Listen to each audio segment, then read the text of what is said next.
네, 귀한 수요일 예배에 함께 오셔서 잘하셨습니다. 오늘 참 기쁜 날 함께 수요 예배로 하나님 앞에 나아가도록 하겠습니다. 함께 기도하겠습니다. 주님 감사합니다. 주님 바라보며 함께 또한 찬양하며 또 감사하는 소중한 시간 우리에게 주시니 감사합니다. 한 주의 귀한 중심에서 주님의 은혜를 다시금 바라보며 간구하며 하나님을 찬양하는 소중한 예배 되게 인도해 주시옵소서.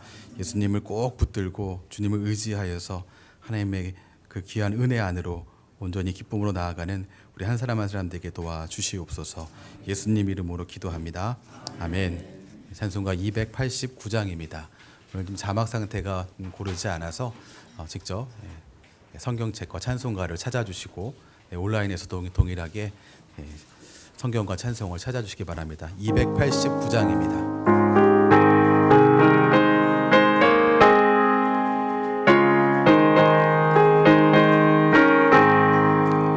주 예수 내 맘에 들어와 계시는 변하여 새 사람 되고 내가 늘 바라던 참빛을 찾음도 주 예수 내 맘에 오심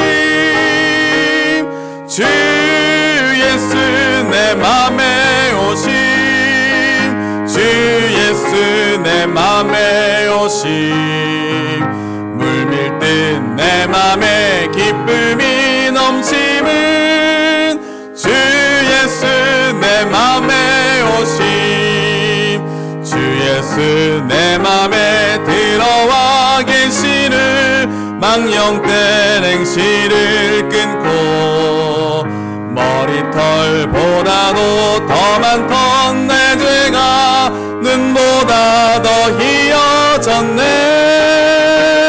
주 예수 내 맘에 오심 주 예수 내 맘에 오심 물밀 듯 내 맘에 기쁨이 넘치는 주 예수 내 맘에 오심 내 맘에 소망을 든든히 가짐은 주 예수 내 맘에 오심 의심의 구름이 사라져버림도 주 예수 내 맘에 오심 주 예수 내 맘에 오심 주 예수 내 맘에 오심 물밀 듯 내 맘에 기쁨이 넘치는 주 예수 내 맘에 오심 사망의 음침한 골짜기 가다가 밝은 빛 호련히 비쳐 저 멀리 하늘문 환하게 보임도 주 예수 내 맘에 오심 예수 내 주 예수 내 맘에 오심 물밀 듯 내 맘에 기쁨이 넘치는 주 예수 내 맘에 오심 내가 저 천성에 올라가 살기는 주 예수 내 맘에 오심 천성에 올라가 주님을 뵈리니 그 기쁨 비길 데 없네 주 예수 내 맘에 오심 주 예수 내 맘에 오심 물밀 듯 내 맘에 기쁨이 넘치는 주 예수 내 맘에 오심 아멘. 이어서 327장입니다. 327장입니다.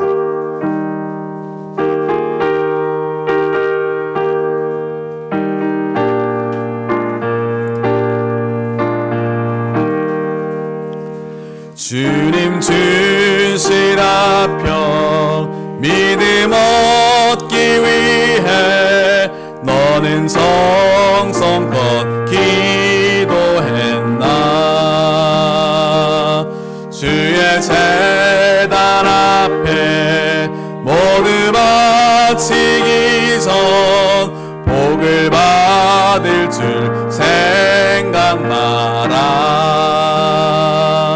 주의 제단에 산제사 드린 후에 주의 맘을 주장하리.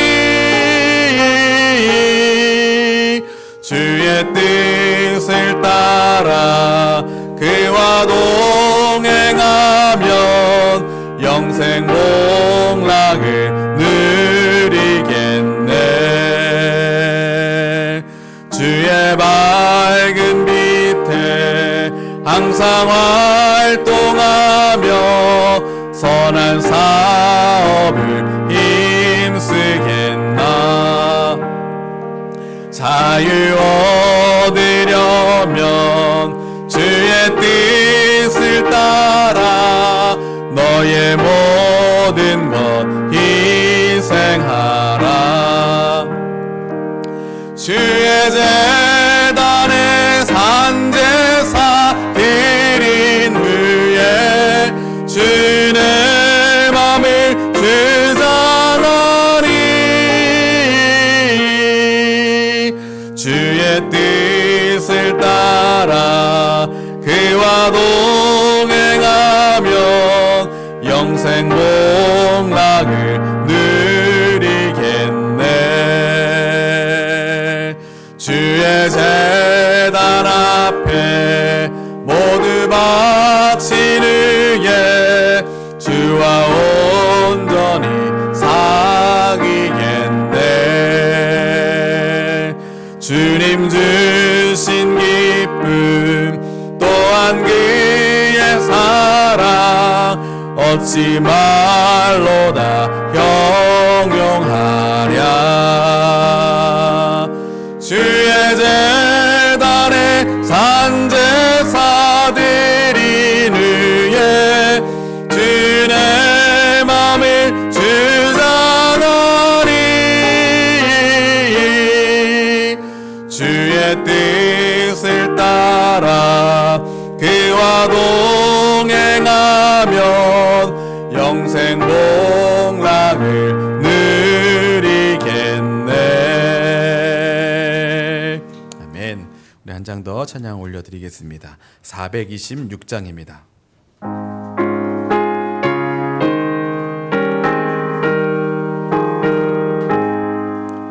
이 죄인을 완전케 하시옵고 내 맘속에 영원히 거하소서. 죄 가운데 빠졌던 몸과 마음을 있는 보다 더이게 하옵소서. 눈보다 더욱 이어지게 곧 씻어서 정결케 하옵소서. 서보좌에 앉으신 주 예수여 이 몸 주께 드리니 받으소서. 내 마음과 지식도 드리오니 있는 보다 더이게 하옵소서. 눈보다 더욱 이어지게 곧 씻어서 정결케 하옵소서. 그 상하신 발 아래 엎드려서 날 깨끗게 하시기 원합니다. 날 정결케 하는 피 믿사오니 있는 보다 더이게 하옵소서. 눈보다 더욱 이어지게 곧 씻어서 정결케 하옵소서. 번 더 찬양합니다. 이 죄인을 완전케 하시옵고 내 맘속에 영원히 거하소서. 죄 가운데 빠졌던 몸과 마음을 있는 보다 너희게 하옵소서. 눈보다 더욱 비어지게 곧 씻어서 정결케 하옵소서. 저 보좌에 앉으신 주 예수여 이 몸 주께 드리니 받으소서. 내 마음과 지식도 드리오니 있는 보다 너희게 하옵소서. 눈보다 더욱 이어지게 곧 씻어서 정결케 하옵소서. 그 상하신 발 아래 엎드려서 날 깨끗게 하시기 원합니다. 날 정결케 하는 길 믿사오니 있는 보다 더이게 하옵소서. 눈보다 더욱 이어지게 곧 씻어서 정결케 하옵소서.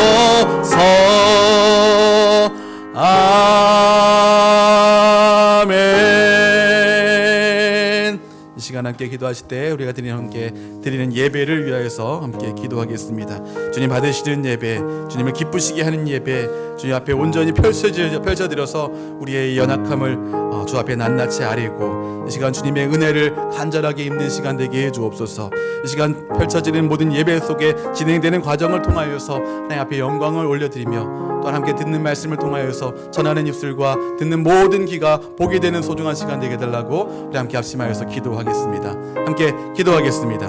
귀하신 주님 감사합니다. 주님을 바라보며 나아가오니 주님 우리 이 소중한 예배 가운데에도 은혜 허락하여 주시고 받으시는 예배 되게 인도하여 주시옵소서. 말씀 가운데 우리를 불러주셨습니다. 예배 가운데 우리를 서게 하셨습니다. 예수님을 의지하지 않고서는 잠시라도 설 수 없는 인생인 것을 주님 우리를 놓치지 않게 하여 주시고 주님을 간절히 붙드는 것 가운데에 한 걸음 한 걸음 더욱더 깊이 예배를 향하게 나가게 하시고 받으시는 예배로서 올려드리는 소중한 시간 되게 하여 주시옵소서. 흠양하시는 예배로 올려드리게 하시옵고 주님 우리의 모든 삶을 주님을 의지하는 것 가운데 서게 도와주시옵소서. 예수님 이름으로 기도합니다.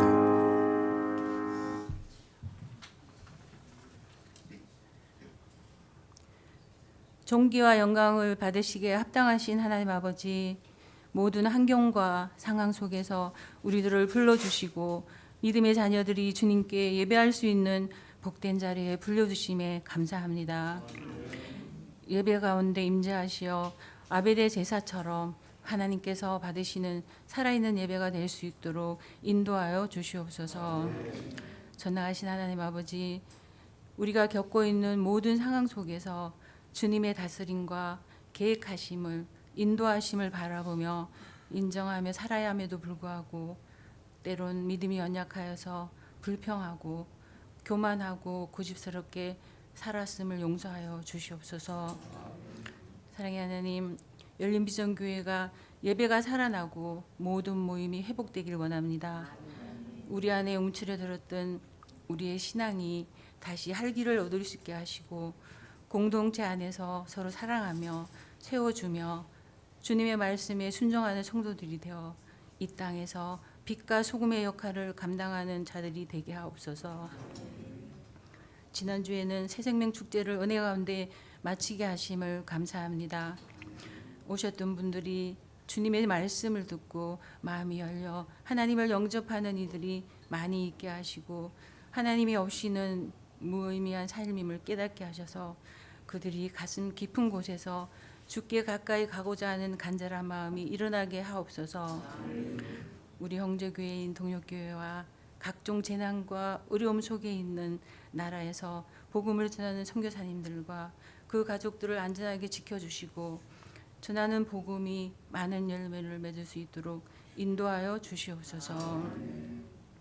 12월에 개척 중이신 박민아 목사님, 내주환교회가 장소와 함께 동력하실 분들과 재정 등 필요한 모든 것을 채워주셔서 주님이 기뻐하시는 교회로 세워지게 하옵소서. 지금 이 시간에도 환난과 고통 중에 있는 믿음의 형제들이 있습니다.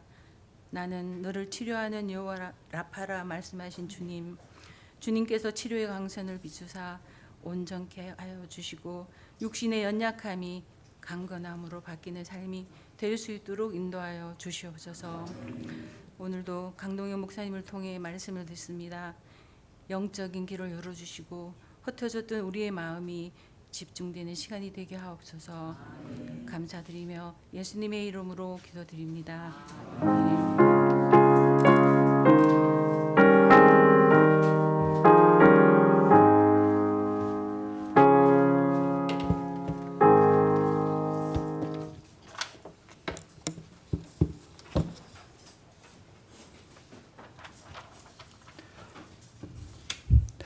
네, 안녕하십니까. 광고 먼저 하겠습니다. 교회 소식 안내드리겠습니다. 내주환교회가 2024년 말에 이루어질 예정입니다.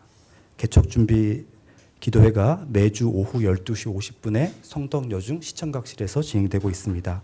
많이들 가셔서 함께 기도해 주시고 동역하여 주시면 좋겠습니다. 가을 특별 부흥의 동영상이 교회 홈페이지와 유튜브를 통해 공급되고 있습니다. 많이 시청해 주십시오. 다음 주일 11월 3일 2부 예배 시에 입교 유아 세례 세례식이 준비되어 있습니다. 많이 기도하시고 참여하셔서 많이 축하해 주는 시간 되면 좋겠습니다. 3040 묵상의 집 창세기 편이 다음 주에 시작됩니다. 3040 남자 성도 중심으로 이루어질 예정이니까요. 해당되시는 분들은 꼭 참여해 주시기 바랍니다. 2부 예배 직후에 성덕 302로 교제실에서 이루어집니다. 네, 이상입니다. 오늘 함께 나눌 말씀은 로마서 8장 14절에서 17절 말씀입니다. 로마서 8장 14절에서 17절 말씀입니다.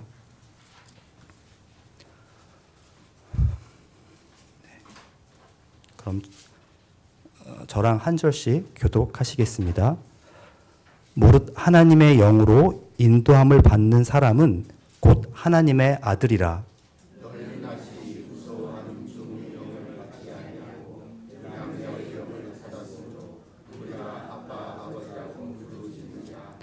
성령이 친히 우리의 영과 더불어 우리가 하나님의 자녀인 것을 증언하시나니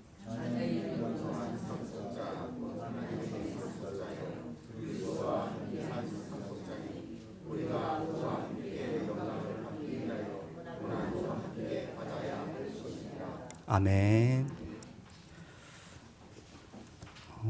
지난주에 장인어른을 이렇게 보내드리면서 굉장히 감사했습니다. 이렇게 많이 교회 섬겨주시는 것도 감사했는데 우리 장인어른은 평생 교회를 안 다니셨어요. 안 다니시고 병원에 가셔서 이제 복음을 처음 듣고 또 입술로 고백하시고 그리고 이제 하늘나라 가셨는데요.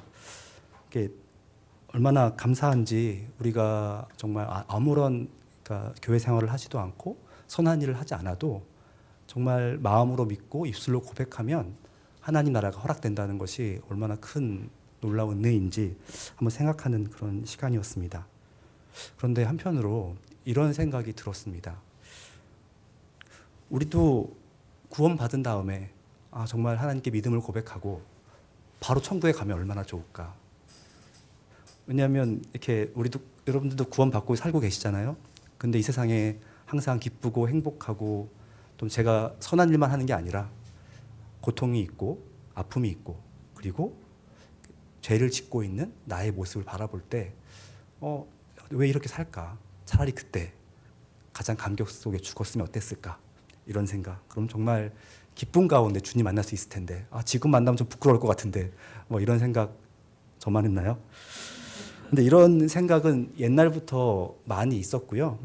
그 초기에 이제 로마 교회에서는 사람들이 이제 세례를 언제 받았냐면 죽기 직전에 받았대요.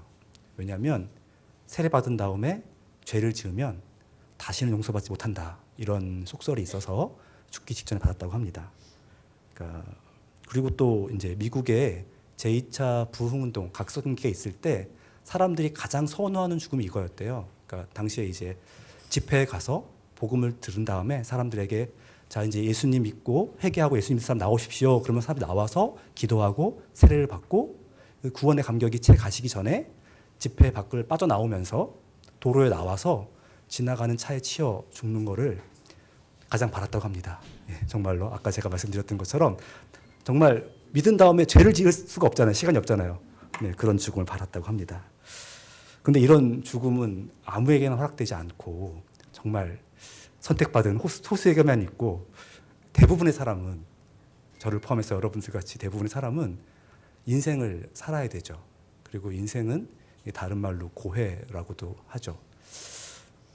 왜 하나님은 우리에게 이런 인생 이렇게 고생을 허락하시는가? 저는 여러분 오늘 로마서 8장 14절 17절 말씀을 보면서 왜 하나님께서 허락하시는가? 그리고 그 시간들을 통해서 하나님께서 우리 인생에 어떤 유익을 주시는가?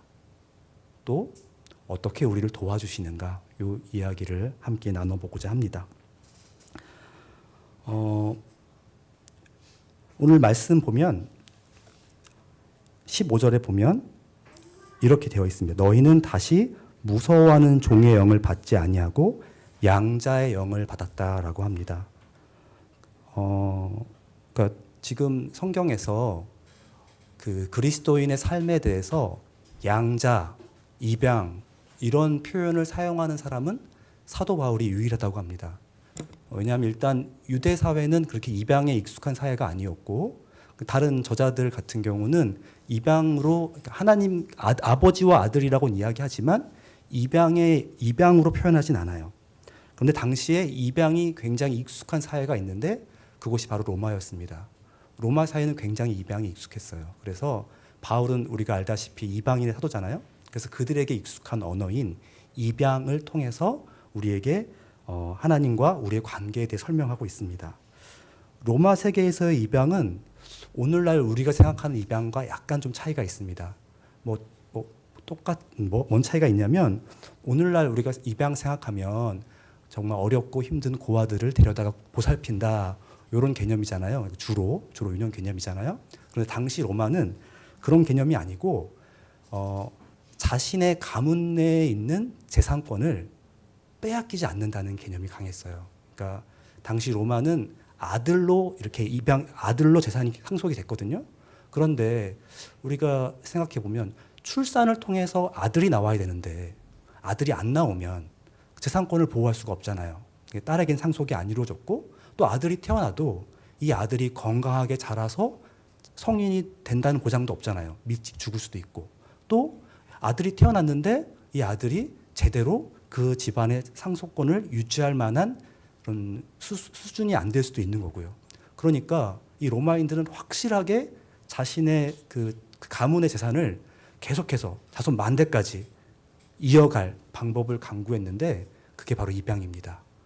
입양은 너무 확실하죠. 딱 보고 정말 우리 가문의 재산을 잘 유지할 것 같은 사람을 뽑아다가 세우면 되니까요. 그래서 물론 이제 이렇게 해서 되게 이루어졌는데요.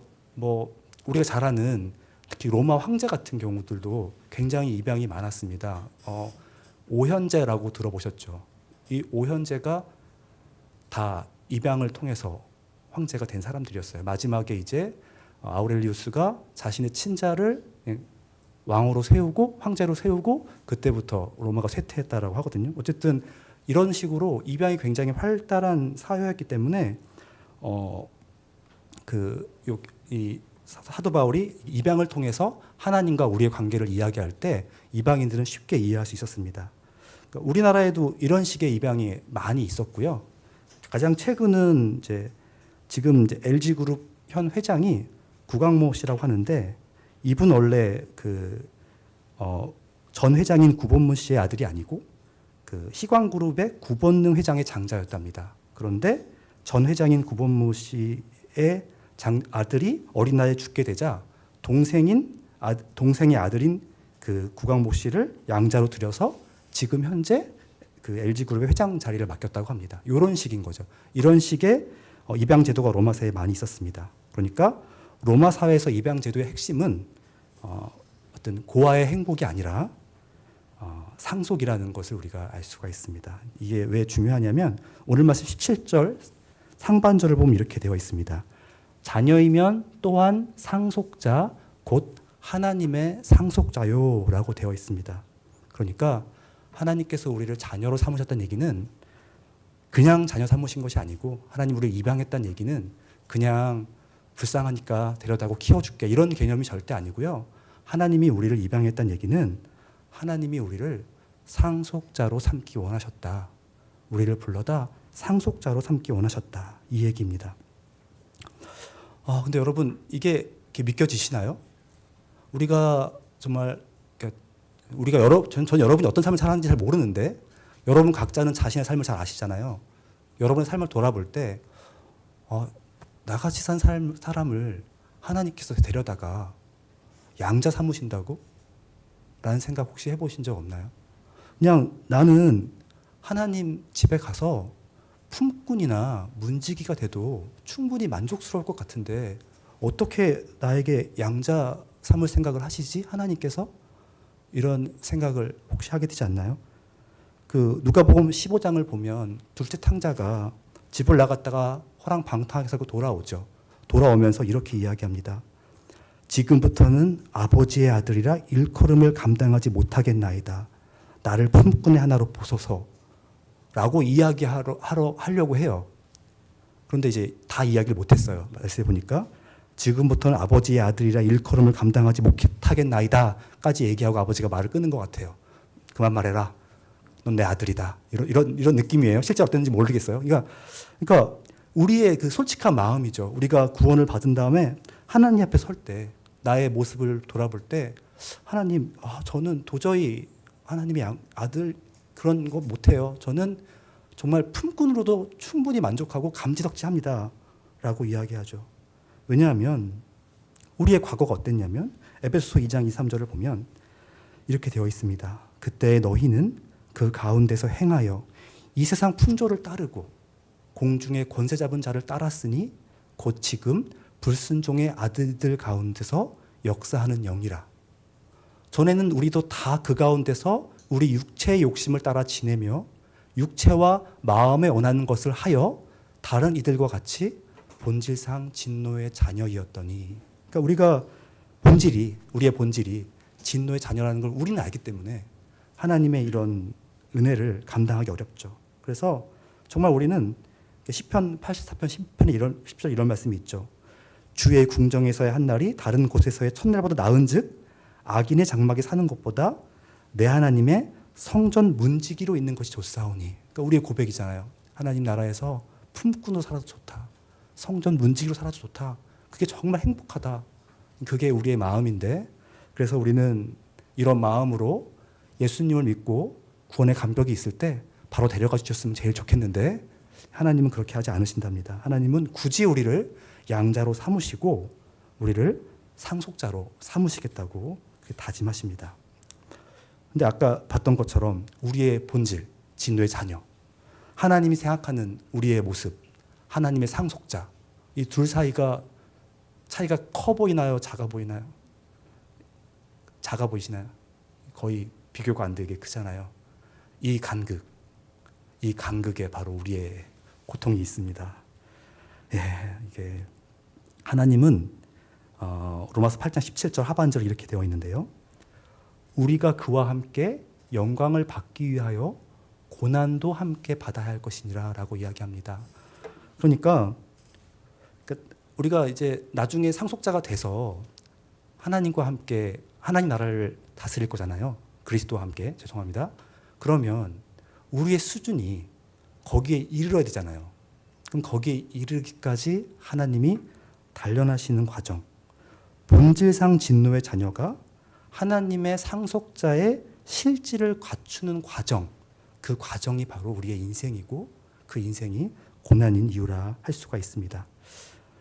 우리가 그 어떤 회사에 신입사원을 뽑아요. 뽑으면 이제 처음에 입사해서는 단순한 일부터 시작을 하겠죠. 그렇게 시작을 해서 과장도 되고 차장도 되고 부장도 되고 이렇게 승진을 합니다. 그리고 근데 그 과정에서 일정한 수준에 이르지 않으면 다 해고를 당하죠. 뭐 이렇게 승진하기 위해서는 성과도 내야 하고 다른 직원들이나 거래처의 관계도 잘 맺어야 되고 또 일정한 시험도 패스해야 되고 또 교육 과정을 이수한다든가 자격증을 따기 위해서 뭐 밤새 공부해야 하기도 하고 이런 과정을 다 겪었을 때 비로소 어떤 임원이 될 수 있다라고 하더라고요. 제가 예전에 수원 살 때 구역장님 남편이 이제 삼성 임원이었는데 이렇게 얘기해 주시더라고요. 자기 남편이 고졸 사원으로 입사를 했대요, 삼성에. 그런데 지금 현재 자기 남편을 제외하고는 그 동기들이 남아있는 사람이 없다 그러더라고요.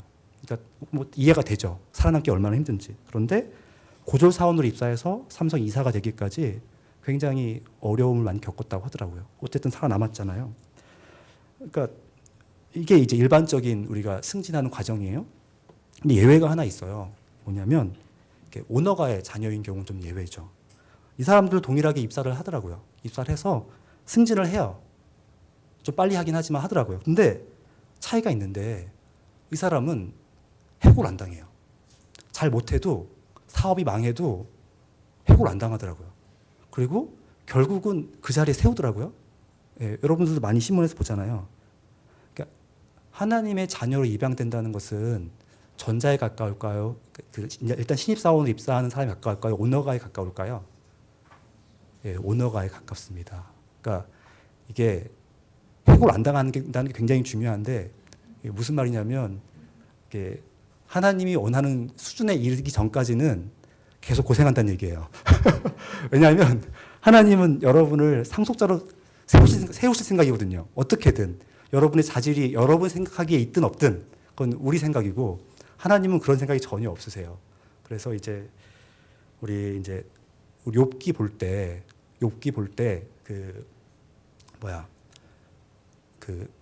사단이 요구할 때 욥의 생명만은 줄 수 없다고 하나님 말씀하시잖아요. 이걸 우리는 흔히 하나님의 은혜다라고 얘기하는데 박영선 목사님 다르게 해석하세요.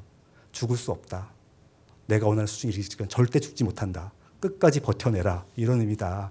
고난이 끊지 않는다. 이런 의미다라고 해석하셨거든요. 마찬가지로 우리는 하나님의 상속자의 자격을 갖추기 전까지는 죽을 수 없습니다. 다시 말해 그때까지 고난이 계속됩니다.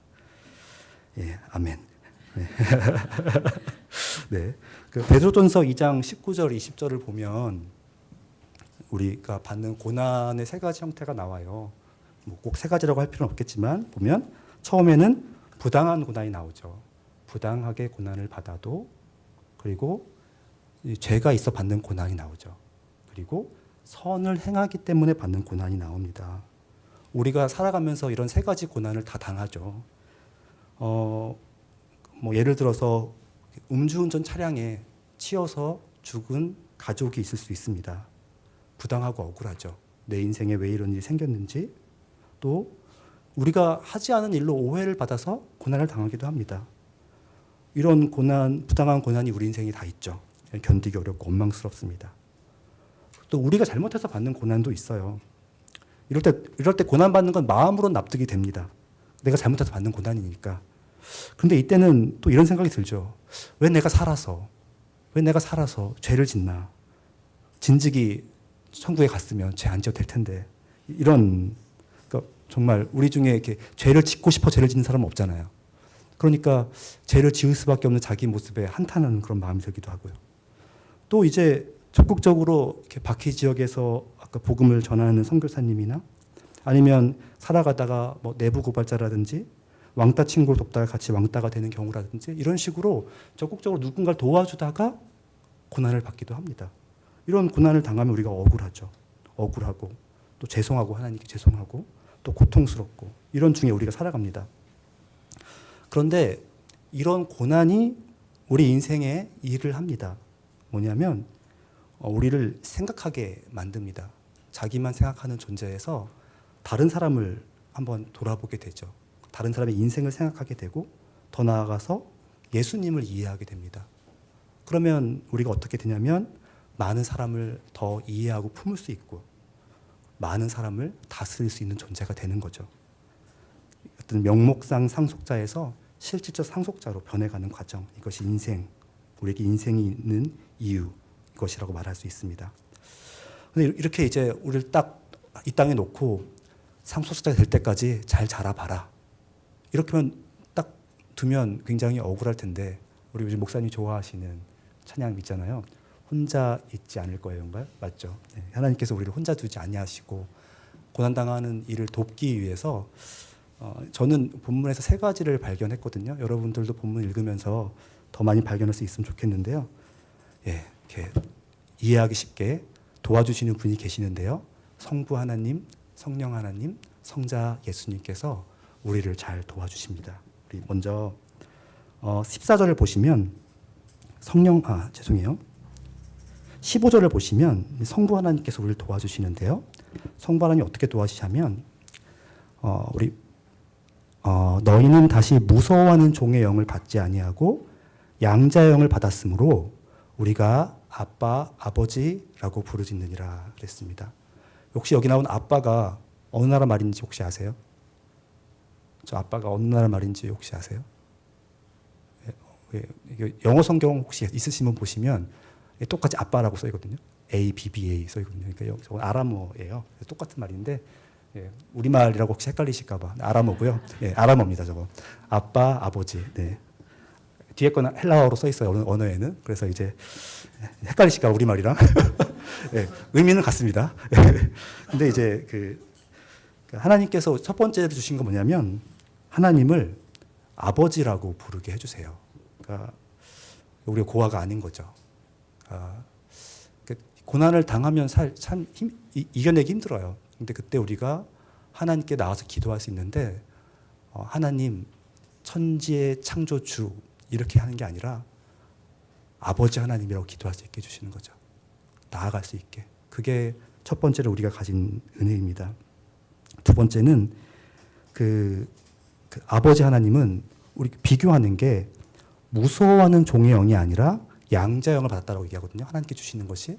그러니까 이 양자의 영이 대비되는 게 무서워하는 종의 영이에요. 무섭다는 건 두려워한다는 거죠. 불안하다는 거죠.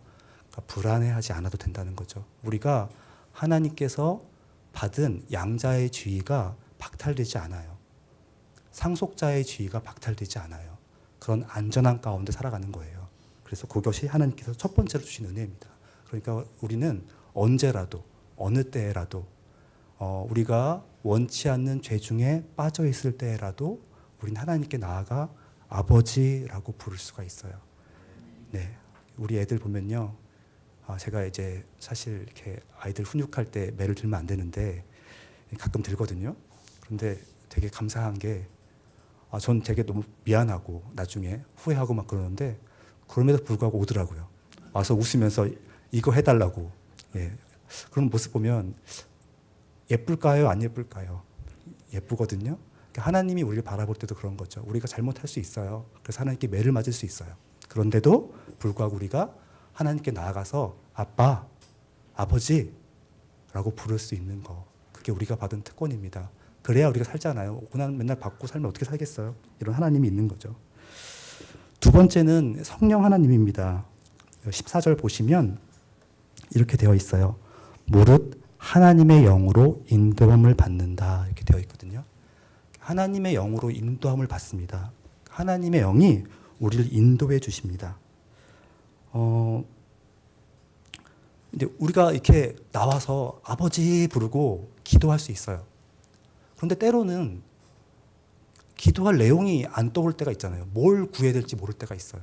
그럴 때 우리가 잘 아는 말씀이 8장 26절인데 이와 같이 성령도 우리 연약함을 도우시나니 우리는 마땅히 기도할 바를 알지 못하나 오직 성령이 말할 수 없는 탄식으로 우리를 위해 친히 간구하세요. 그래서 우리는 하나님 안에서 어떻게 기도할지 몰라도 그냥 나와서 그냥 울 수 있어요. 그럼 하나님이 아시고 성령님께서 우리를 대신해서 기도해 주세요. 근데 이것만이 아니라 여기 인도하심은 우리의 삶 전체를 전체가 하나님의 인도와 보호하심 속에 두었다라는 이야기라고 해요. 혹시 여러분 중에 평생을 살면서 단 한 번도 헛된 길로 가지 아니하고 오로지 주와 복음을 위해 사신 분이 얼마나 계십니까? 전 아니거든요. 그런데 주와 복음을 위해 살 때, 주님 안에 있을 때 하나님 도와주시는 거 너무 당연하잖아요. 그죠? 저와 여러분이 주와 복음을 위해 살지 않을 때, 그럴 때 하나님이 도와주실까요? 인도하실까요? 그때도? 아멘이죠. 그죠? 그러니까 우리가 여기 있는 거잖아요. 그죠? 안 그러면 우리가 여기 있을 수가 없잖아요. 그렇죠? 저만 그런가요? 우리가 야곱의 생애를 보면 이런 모습이 나오잖아요. 여러분, 야곱이 젊었을 때 맨날 기도하고 찬양했을까요? 전혀 그런 것 같지 않거든요. 열심히 일하고, 열심히 사랑하고, 열심히 성취하고, 이렇게 산 것 같아요. 근데 그렇게 살기 전에 야곱이 라반한테 갈 때, 베델을 지나갈 때, 베델에서 약속을 주신 분이 하나님이시잖아요. 하나님이 주셨죠, 일방적으로.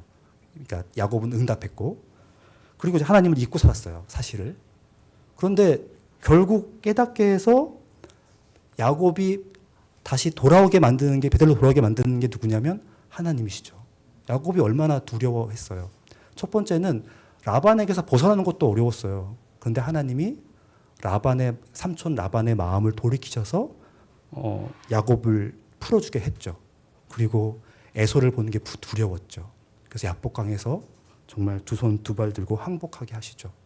그러니까 라반과 함께 했던 그 시절도 하나님의 인도하심은 야곱 위에 있었어요. 마찬가지로 우리 위에도 하나님의 인도하심이 우리가 주와 복음을 살 때뿐만 아니라 그렇지 않을 때도 있었다는 거죠. 우리가 자녀들을 위해 기도할 수 있는 근거가 여기에 있죠. 우리가 원하는 모습이 자녀들에게 안 나타날 때가 있어요. 꽤 오래 될 수도 있고, 제가 과연 신앙이 있는가? 라는 의심이 들 때가 있죠. 그럴 때도 우리가 믿고 기도할 수 있는 건 야곱의 인생을 이끄신 하나님, 나의 인생도 이끄신 하나님이 바로 내 자녀의 인생도 이끌고 계시다. 지금은 비록 이렇지만 하나님의 때에 야곱이 베델로 돌아갔을 때에 그 자녀도 하나님께로 돌아올 것이다 라는 믿는 믿음으로 우리가 기도할 수 있는 것입니다. 세 번째는 성자 하나님입니다. 17절을 보면 이제 우리가 상속자 얘기를 했는데 이렇게 되어 있어요. 자녀이면 또한 상속자 곧 하나님의 상속자인데 그냥 상속자가 아니라 그리스도와 함께한 상속자다라고 얘기하고 있습니다. 그러니까 우리는 그냥 우리 혼자 단독으로 받는 상속자가 아니라 그리스도와 함께한 상속자입니다. 그러니까 우리가 고난을 받으면 그리스도도 고난을 받고 계신 겁니다. 여러분 잘 아는 우리 예화가 하나 있습니다. 그러니까 어떤 사람이 고통 중에 눈길을 걷고 있었어요. 하나님께 간절히 기도하고 도와주세요 했는데 이렇게 돌아보니까 눈길 위에 발자국이 딱 한 사람 거밖에 없는 거예요. 하나님 분명히 내 옆에 계신다고 했는데, 나와 함께 계신다고 했는데 왜 나 혼자 내버려 두세요?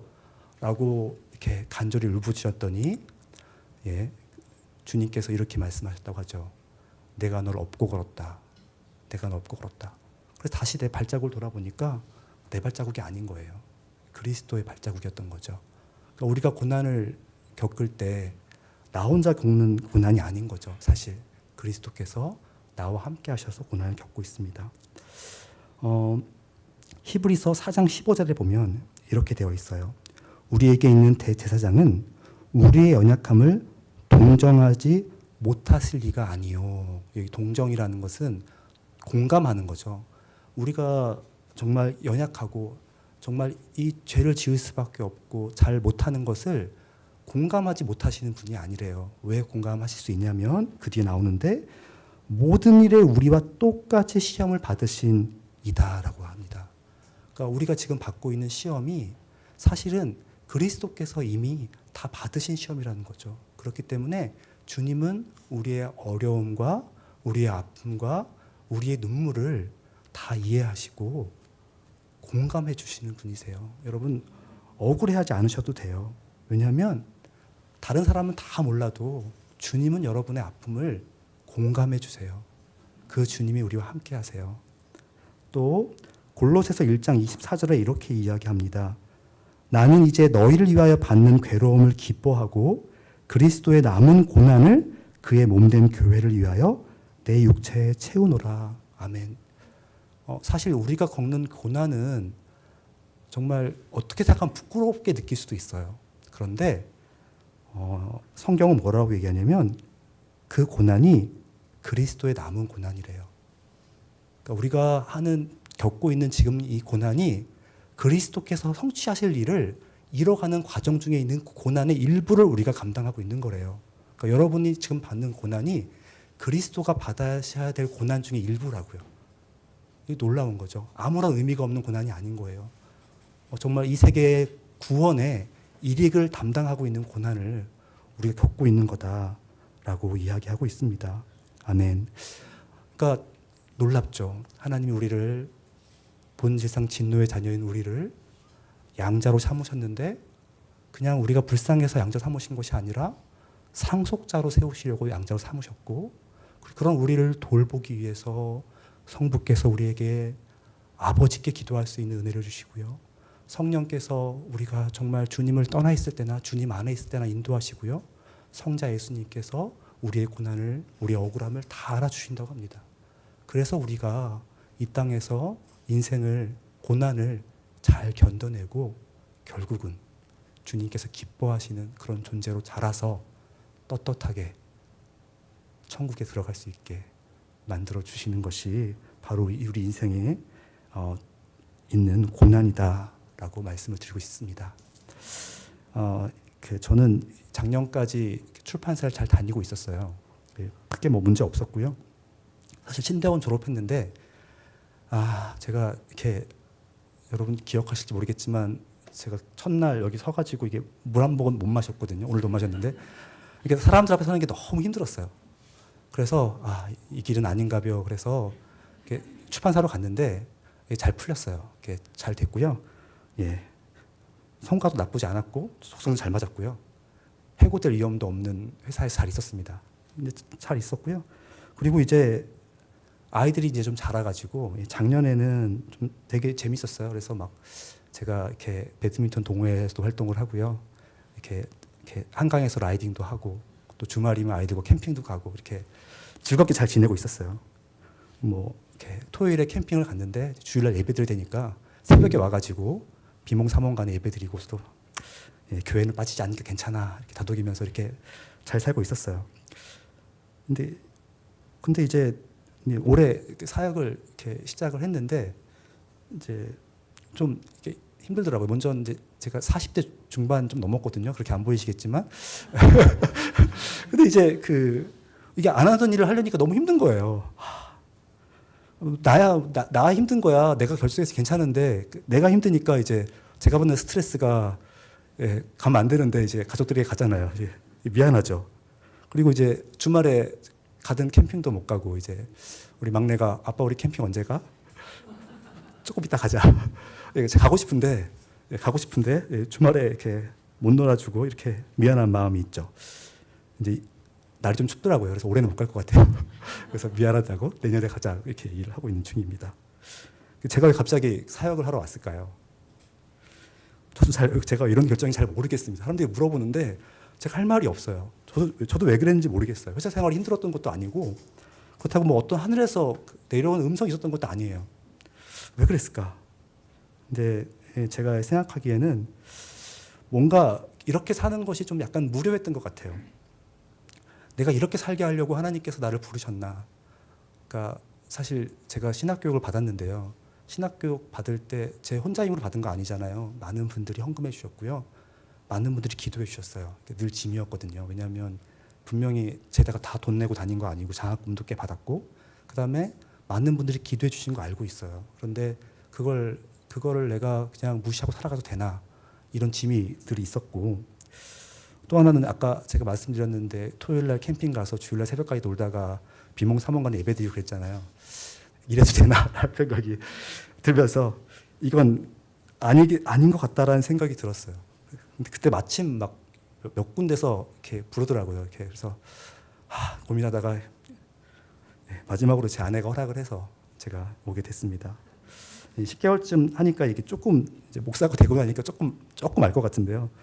이제 뭐냐면 저는 그래도 이 정도는 해야지 조금 사람다워질 수 있겠나 보다. 예. 사람답지 못하게 살다가 좀 사람다워지게 살아야겠다는 생각이 들었고, 그 다음에 제가 이렇게 삶을 통해 전도하고 싶은데 잘 못하더라고요. 제가 이렇게 배드민턴 동호회 한 5년 정도 가입을 했는데 제가 한 번도 복음을 전한 적이 없어요. 그래서 그런 적을 보면서 삶으로 못 전하니까 말로라도 전해라고 부르셨나 보다 이런 생각이 들었고요. 또 제가 10개월 동안 청소년부를 맡아서 섬기다 보니까 정말 나 같은 사람이라도 필요한가 보다라는 생각이 들어서, 그리고 이제 이 복음을 전하는 게 참 좋더라고요. 네, 그냥 모르겠어요. 좋더라고요 이게. 그래서 어차피 인생이 고생이라면, 어차피 인생이 힘든 거라면 보다 적극적으로 주와 복음을 위해서 고생하는 것도 나쁘지 않겠다 이런 생각이 들어서 열심히 해보려고 합니다. 제가 갑자기 이 얘기 왜 했냐면 저는 신학을 공부했잖아요. 신학을 공부해서 이제 목사가 되었는데 여러분 가운데 저처럼 신학 공부하신 분이 많지는 않을 거예요. 근데 이제 그런 분들 중에도 저처럼 혹시 조금 무료하다, 좀 뭔가 하고 싶다라는 생각이 드신 분이 있다면 내년에 교회학교 교사가 필요합니다. 예, 저는 제가 딱 제 수준이 교회학교 교사라고 생각하는데요. 그런 사람도 들어서 목사로 사용하시는 하나님이세요. 저는 청소년부인데 청소년부 선생님들께 바라는 거 딱 하나 있어요. 제가 오래 못했던 건데 아이들 이야기에 공감해 줄 수 있으면 좋을 것 같아요. 아이들 이야기 들어주고 공감해 줄 수 있는 사람, 그러고 싶은 사람이 있으면 좋을 것 같아요. 그래서 저 좀 도와주십시오.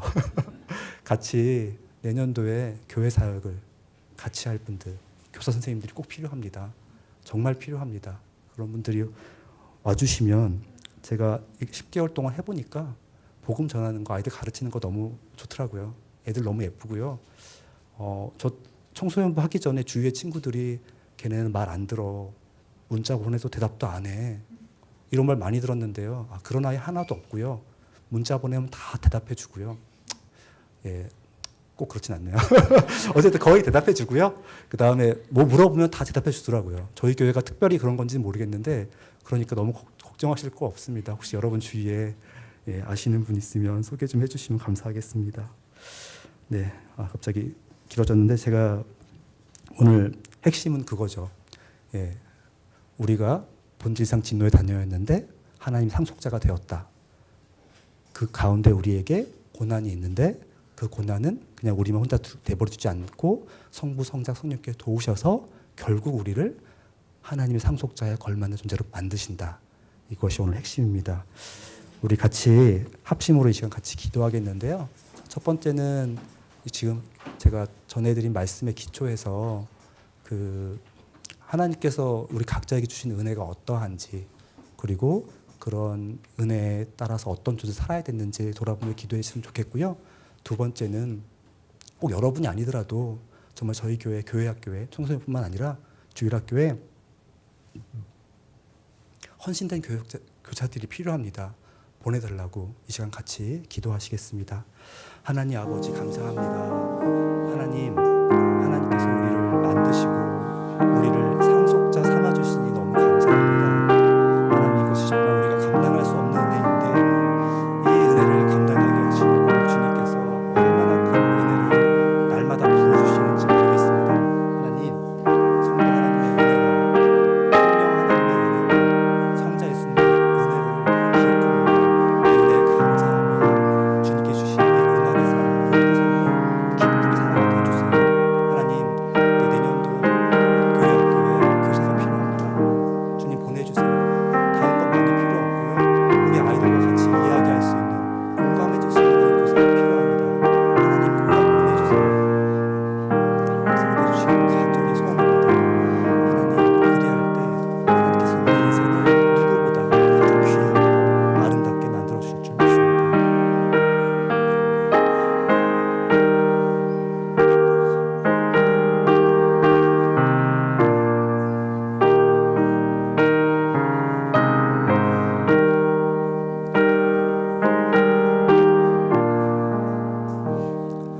하나님 아버지 감사합니다.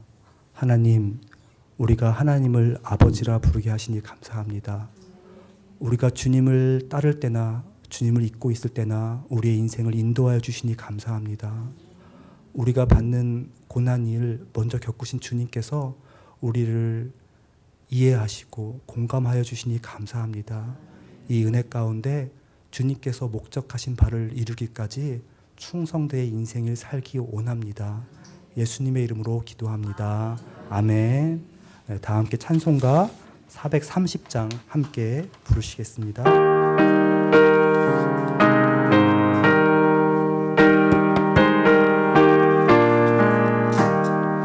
주와 같이 길 가는 것 즐거운 일 아닌가. 우리 주님 걸어가신 발자취를 밟겠네. 한 걸음 한 걸음 주 예수와 함께 날마다 날마다 우리 걸어가리. 어린 아이 같은 우리 미련하고 약하나 주의 손에 이끌리어 생명길로 가겠네. 한 걸음 한 걸음 주 예수와 함께 날마다 날마다 우리 걸어가리. 꽃이 피는 들판이나 험한 골짜기라도 주가 인도하는 대로 주와 같이 가겠네. 한 걸음 한 걸음 주 예수와 함께 날마다 날마다 우리 걸어가리. 옛 선지자의 목같이 우리들로 전부에 들려 올라갈 때까지 주와 같이 걷겠네. 한 걸음 주 예수와 함께 날마다 날마다 우리 걸어가리. 축도로 예를 바치겠습니다. 우리를 사랑하사 우리의 억울함을 공감하시는 주 예수 그리스도의 은혜와 우리로 하여금 하나님을 아버지라 부르게 하신 하나님의 사랑과 우리의 삶을 언제나 지키시고 보호하시고 인도하시는 성령의 교통하심이 이 자리에서 함께하는 우리 열린비전교회 성도들과 그 가족들 머리 위에 영원토록 함께하기를 축원하옵나이다. 아멘.